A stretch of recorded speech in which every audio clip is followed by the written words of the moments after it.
Hello friends, शुरू करते हैं पहले चैप्टर की तीसरी क्लास, नंबर सिस्टम्स की तीसरी क्लास।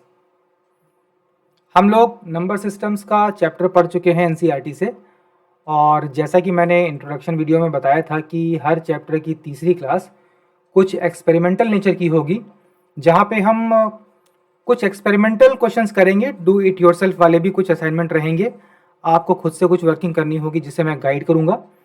इस प्रकार आपकी लर्निंग थोड़ी बेहतर होगी, थोड़ी एक कदम आगे जाके आप एप्लीकेशन करना सीखेंगे और कई चीज़ें सीखेंगे, जैसे चीज़ें कॉम्प्लिकेट कैसे होती हैं, क्वेश्चंस कैसे बनते हैं, चीज़ों को रिलेट कैसे किया जाता है, पैटर्न और सिमेट्री कैसे देखा जाता है। तो उसी फिलॉसफी को चलते क्लास 3 शुरू करते हैं, जिसको मैं कहूँगा एक्सपेरिमेंटल DIY। इसमें आप अपनी कॉपी, किताब और कैलकुलेटर लेके बैठें और साथ साथ अपने रजिस्टर में या कॉपी में नोट्स बनाते चलें, तो वो आपको बेहतर समझ देगा। ओके, तो पहले तो ये रिवीजन कर लेते हैं। हमने देखा था कि किन्हीं भी दो संख्याओं के बीच में इन्फिनेटली मैनी रैशनल नंबर्स भी होते हैं और इर्रेशनल नंबर्स भी होते हैं। वही जो इन्फिनिटी वाली बात आई थी कि किन्हीं भी दो संख्याओं के बीच आपने खूब सारे रैशनल नंबर निकालना सीखा था, मिड पॉइंट मेथड से निकालने, या 0 0 करके फ्रैक्शन जो मेथड किया था हमने, 1 को 6/6 लिखा था। तो जब इन्फिनिटली मैनी रैशनल निकाल सकते हैं और इर्रेशनल निकाल सकते हैं, तो इसका मतलब किन्हीं भी दो नंबर के बीच में इन्फिनिटली मैनी नंबर्स होते हैं। फिर हमने कहा था कि रूट n जो है वो इर्रेशनल नंबर का पोस्टर बॉय होता है। मतलब अगर आपको इर्रेशनल नंबर लिखने हों तो सीधे सीधे रूट n लिखते जाइए, जहाँ पे n एक इम्परफेक्ट स्क्वायर नेचुरल नंबर हो, तो आपको रेडीमेड इर्रेशनल नंबर जनरेट हो जाएंगे। रूट n तो कभी कितने भी लिख सकते हैं आप, तो वो भी इन्फिनिट हो गए। मतलब इर्रेशनल नंबर भी रैशनल नंबर से कहीं पीछे नहीं है। अगर रैशनल नंबर इन्फिनिटली मैनी है तो इर्रेशनल नंबर भी कोई कम नहीं है। ये तो हुआ रिवीजन। आगे आते हैं, एक एक्सपेरिमेंट करते हैं। हमने किताब में क्वेश्चन देखा था कि दो संख्याओं के बीच में रैशनल नंबर निकालने हो तो उनके मिड पॉइंट लेते जाओ सक्सेसिवली, या भाई फ्रैक्शन में कन्वर्ट करो, 1 को 60/60 लिखो, 2 को 120/60 लिखो और काउंटिंग करते जाओ। लेकिन जब बात इर्रेशनल्स निकालने की आई तो कोई डेफिनेट फॉर्मूला फिट नहीं बैठ रहा था, क्योंकि इर्रेशनल नंबर्स की प्रवृत्ति ही ऐसी है, उन पे कोई डेफिनेट हथकंडा काम करता नहीं। तो ऐसा करते हैं, एक सिस्टमैटिक डेवलपमेंट करते हैं मेथड।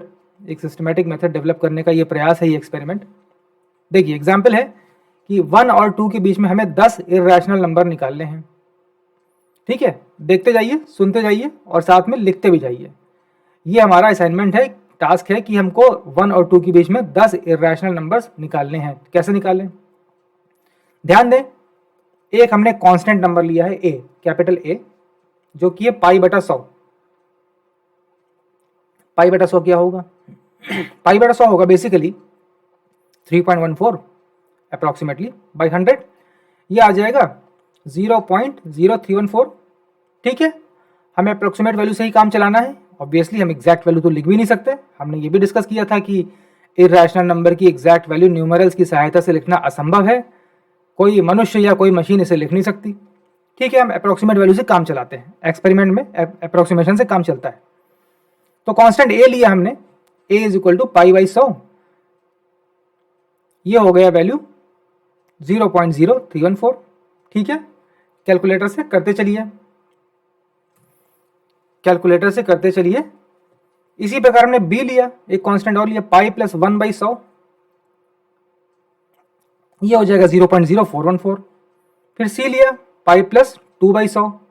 ये हो जाएगा 0.0514 एंड सो ऑन। अब देखिए 1 प्लस ए क्या होगा।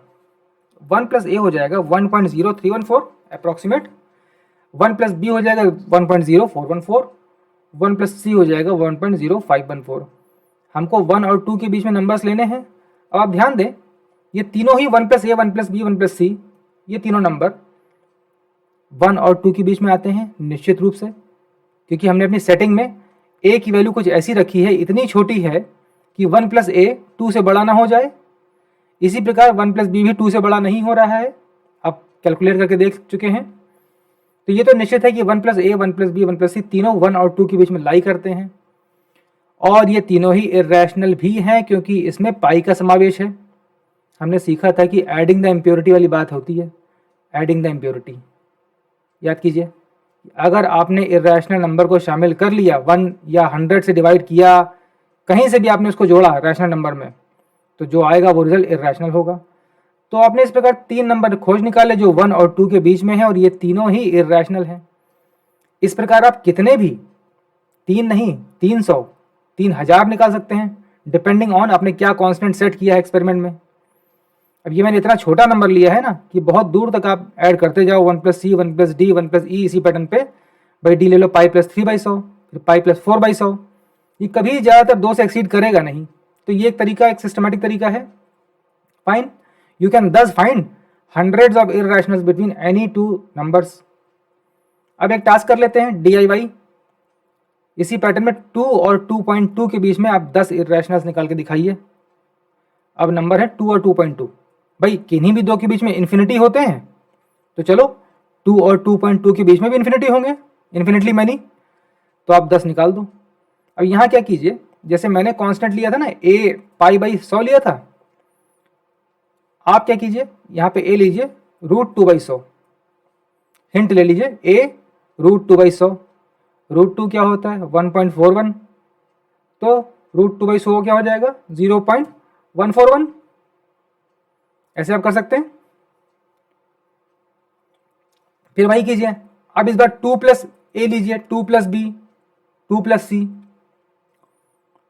आपको वही करना है। इसी पैटर्न पे a लिया है आपने, अब b ले लीजिए √2 + 1/100, c ले लीजिए √2 + 2/100, इसी पैटर्न पे जैसे पाई था वही जगह आप √2 रख लीजिए। तो इस पैटर्न पे जब आप a b c निकालेंगे, फिर 2 + a 2 + b 2 + c देखिएगा, ये नंबर बहुत बड़े नहीं आएंगे। मैंने सेटिंग यहाँ भी ऐसी रखी है कि वो नंबर जो आएगा ना वो 2 और 2.2 के बीच ही होगा। अगर आपको और इंश्योर करना तो आप √2/1000 ले सकते हैं। तो इस प्रकार आप ढेरों इरेशनल, अब चूंकि √2 भी इरेशनल है, तो जैसे ही आप 2 + ये √2/100 जो है ना ये a, ये इरेशनल ही तो होगा।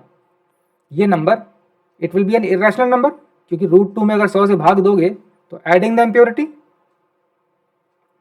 इस प्रकार आप 2 + a 2 + b 2 + c निकाल लीजिएगा, वो भी इरेशनल होंगे। और कई सारे आप निकाल सकते हैं, 2 + d 2 + e 2 + f करते जाइए इसी पैटर्न से। तो ये तरीका है निकालने का। आगे एग्जाम्पल देखते हैं। हमने एग्जाम्पल 15 पेज नंबर 18-19 में देखा था, NCERT चैप्टर 1, किताब साथ में खोलिए रेफर करने के लिए। हमने देखा था कि 5 + √5 × 5 - √5 जो होता है वो 20 होता है। ठीक है, सिंपल सा फॉर्मूला है a + b × a - b = a² - b²। मतलब दो इरेशनल नंबर्स को आपने मल्टीप्लाई किया जो ब्रैकेट में है, और आपको नतीजा मिला रैशनल नंबर। देखिए इरेशनल नंबर्स के मल्टीप्लिकेशन से क्या हासिल होगा ये कोई प्रेडिक्शन नहीं हो सकती, ये तो मौके पर पता लगेगा कि नंबर कैसे हैं। यहाँ पे आपको 20 मिल गया, 20 एक रैशनल नंबर है। अच्छा पलट के देखें तो आपने 20 के 2 फैक्टर भी तो प्राप्त कर लिए। Note you have found irrational factors of a rational number 20। आपने रैशनल नंबर 20 के 2 फैक्टर प्राप्त कर लिए। ये फैक्टर हैं 5 + √5 एंड 5 - √5। इन्हें हम कहते हैं कॉन्जुगेट्स। कॉन्जुगेट्स कहते हैं ये नंबर। देखिए दोनों नंबर 5 + √5 और 5 - √5 देखने में एक जैसे ही तो हैं, बस माइनस के साइन का प्लस के साइन का फर्क है, और दोनों को मल्टीप्लाई करो तो एक रैशनल नंबर प्राप्त होता है। सिंपल फॉर्मूला यूज हुआ है यहाँ भी। इन्हें हम कॉन्जुगेट्स कहते हैं, ये एक टर्म है, परिभाषा यूज कर लीजिए, नोट कर लीजिए। अब पैटर्न करते हैं एक, note the pattern construct the formula. देखिए 4 को हमने लिखा है, 4 को हमने लिखा है क्या √5 + 1 × √5 - 1। क्लियर है, a + b × a - b करोगे तो √5 का होल स्क्वायर -1 का होल स्क्वायर आ जाएगा, 5 - 1 4 आ जाएगा। मतलब 4 एक सिंपल सा नंबर था जिसको आपने एक भयानक रूप में लिख दिया। यही है कॉम्प्लिकेशन, ऐसे होता है, मुश्किल नहीं है, आसान है, पैटर्न समझिए। उसी तरह आप 7 को लिख सकते हैं √8 + 1 × √8 - 1, सिंपल है ये भी। 9 को लिख सकते हैं √10 + 1 √10 - 1। 10 को लिखा √11 + 1 √11 - 1। 1.2 को भी लिख सकते हैं, भाई 1.2 भी तो in the end real number है, तो a + b × a - b का फॉर्मूला तो यहाँ भी चल जाएगा। पाई को भी लिख सकते हैं root pi plus one into root pi plus one minus one. यहाँ ध्यान दीजिएगा जो ब्रैकेट, ये जो स्क्वायर रूट का साइन है ना, ये पाई प्लस वन पे ही है, और बाहर वाला वन साइन से कवर्ड नहीं है, स्क्वायर रूट के बाहर है, इतना ही है स्क्वायर रूट ये, और ये वन खुले में खड़ा है ये वाला। ठीक है, तो जनरल रिजल्ट हमने क्या देखा, पैटर्न पकड़ के कुछ ऐसा आ रहा है जनरल रिजल्ट। ये कोई भी नंबर n हो उसको आप इस रूप में लिख सकते हैं, ये रूप रहा,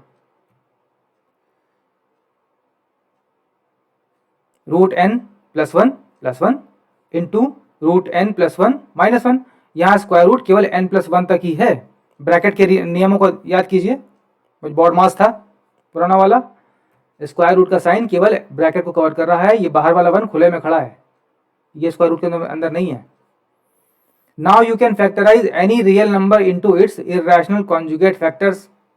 now do this experiment with 15, 16 and 0.25। आपको क्या करना है, इसी पैटर्न से 15, 16 और 0.25 के कॉन्जुगेट फैक्टर्स निकालने हैं, factorize into irrational conjugates. This is a simple and smart application of formula a plus b dot a minus b is equal to a square minus b square। ठीक है, fine, ये भी एक experiment था, कीजिए। अब यहाँ पे हम लोग एक ब्रेक ले सकते हैं, we will take a break and then resume. Okay, continue करते हैं, एक और पैटर्न देखते हैं। Note the pattern, construct the formula. ध्यान दें, एक संख्या 1 प्लस रूट टू है, इसका हम स्क्वायर करने जा रहे हैं। भाई स्क्वायर करोगे तो क्या करना है आपको, 1 प्लस रूट टू में आप a प्लस बी का स्क्वायर का फॉर्मूला लगा दो। 1 प्लस रूट टू को a प्लस बी का स्क्वायर जब करोगे या फिर टर्म बाई टर्म मल्टीप्लाई करोगे तो आएगा a square plus B square plus 2ab, यानी 1 का स्क्वायर प्लस 2 का square into 2 times 1 into root two, ये आ जाएगा 3 प्लस 2 रूट टू। ठीक है, अब ये हुआ a plus B root two form. ये मैंने क्या लिखा है, ध्यान से देखिए, फॉर्म। अब हम बात है फॉर्म की तरफ ले जा रहे हैं, हमको फॉर्म पहचानना, यही तो है, यही तो हम डिकोड कर रहे हैं पैटर्न समझ के। एक्चुअल फॉर्म क्या है, फॉर्म देखिए, फॉर्म से ही फॉर्मूला बनता है।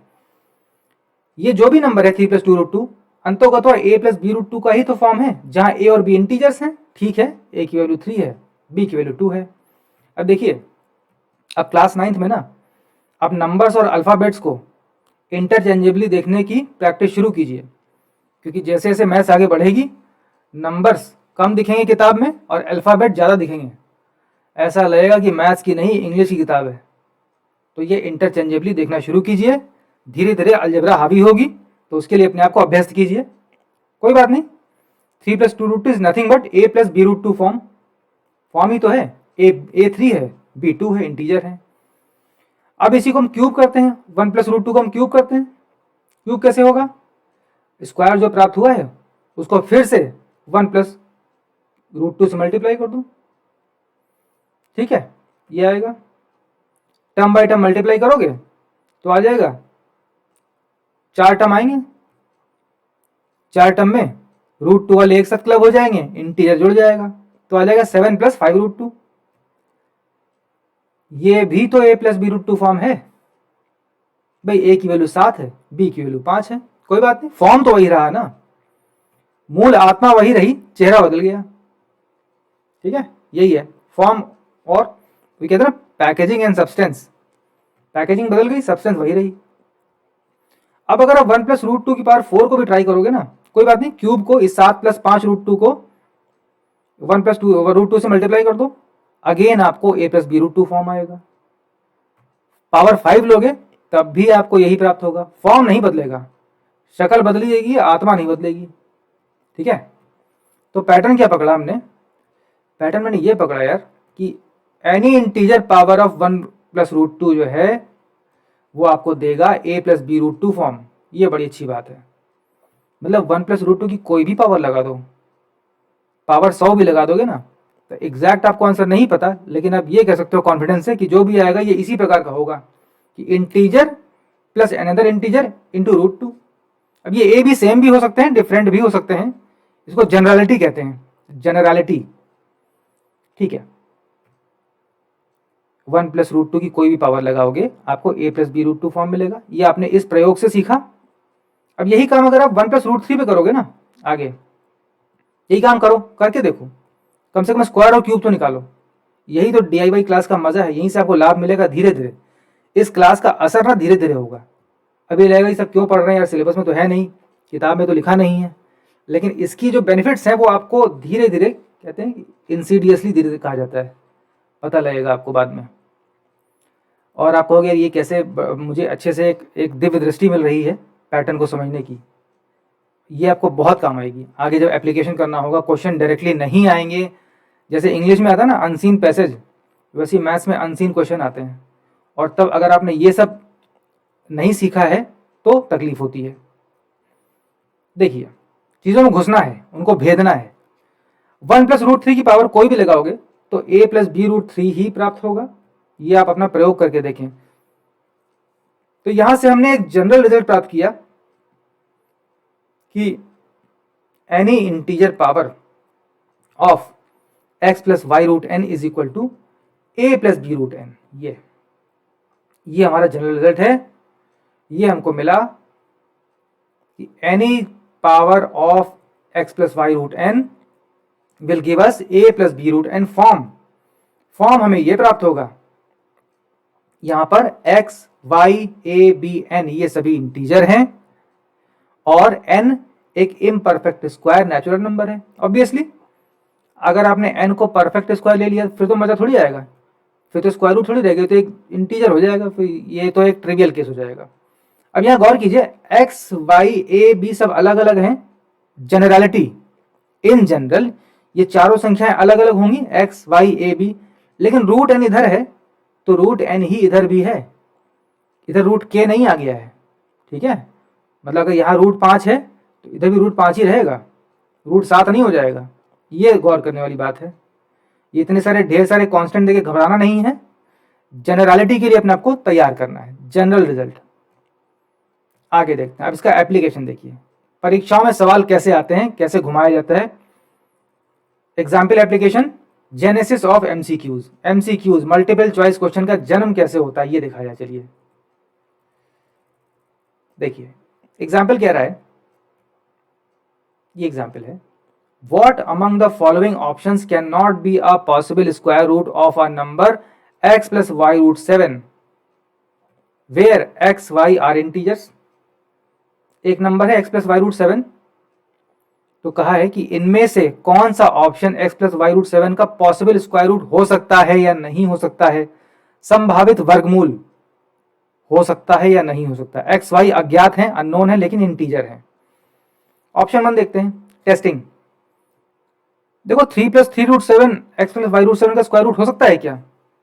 ये देखो, अगर 3+3√7 का आप स्क्वायर करोगे ना, देखो स्क्वायर करना नहीं यहाँ पे, अगर करोगे तो आपको a+b√7 ही प्राप्त होगा।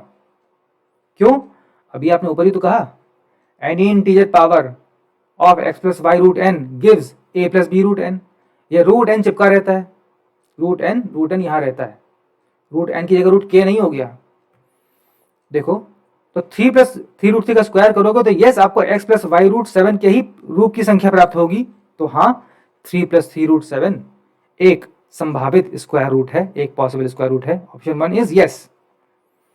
ऑप्शन 2, 4-√7। अगेन 4-√7 का जब स्क्वायर करोगे तो आपको x+y√7 के ही रूप का संख्या प्राप्त होगा।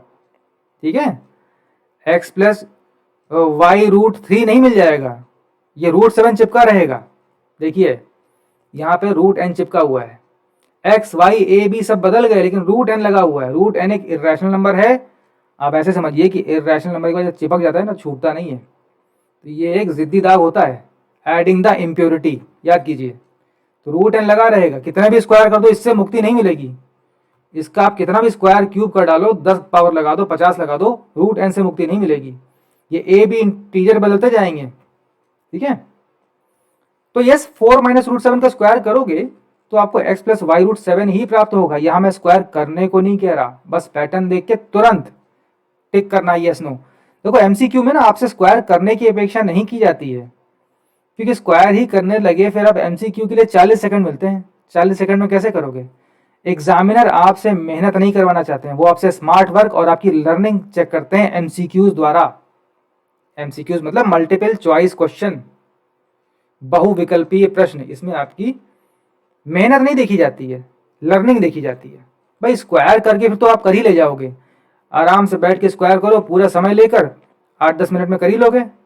लेकिन इसके समय मिलता है 40 सेकंड। केवल देख के करना है, बिना पेन टच किए आप इस सवाल को हल कर सकते हो, अगर आपने ऊपर वाला कंसेप्ट समझ लिया है तो। ठीक है, तीसरा विकल्प देखते हैं। तो option 2 yes it is possible square root. Option 3 is not possible, क्योंकि अगर ये पॉसिबल होता, देखो 1 + 2√5 का स्क्वायर करोगे ना तो x + y√5 के रूप की संख्या प्राप्त होगी, x + y√7 प्राप्त नहीं होगा। ऊपर आपने देखा, ठीक है भाई 1 + √3 कर रहे थे तो जो भी आ रहा था a + b√3 ही आ रहा था ना। तो जो करनी वाला संख्या है ना √3 सर्ड वाली, ये चेंज नहीं होती है, √3। ठीक है, तो option 1 yes possible, option 2 not possible square root, option 1 is a possible square root, option 2 is a possible square root, option 3 is not a possible square root of x + y√7। ऐसे question आएंगे, देख के करना होगा झट से। अब concept पता है तो 10 सेकंड भी नहीं लगेगा, नहीं तो आप स्क्वायर करोगे फिर तो निकाल ही लोगे, लेकिन समय आपका चला जाएगा। अंतिम पॉइंट कर लेते हैं, DIY experiment mathematical art and craft. मैं इसको मैथमेटिकल आर्ट एंड क्राफ्ट क्यों कह रहा हूं, क्योंकि थोड़ा सा इसमें ना आप काम करो। ओके, लास्ट पार्ट करते हैं DIY एक्सपेरिमेंट का, मैथमेटिकल आर्ट एंड क्राफ्ट। यहां पर हम लोग क्या करेंगे ना, स्क्वायर रूट्स को फील करने का प्रयास करेंगे। इर्रेशनल स्क्वायर रूट्स, √2, √3, √5, √7, इनको हम फील करेंगे।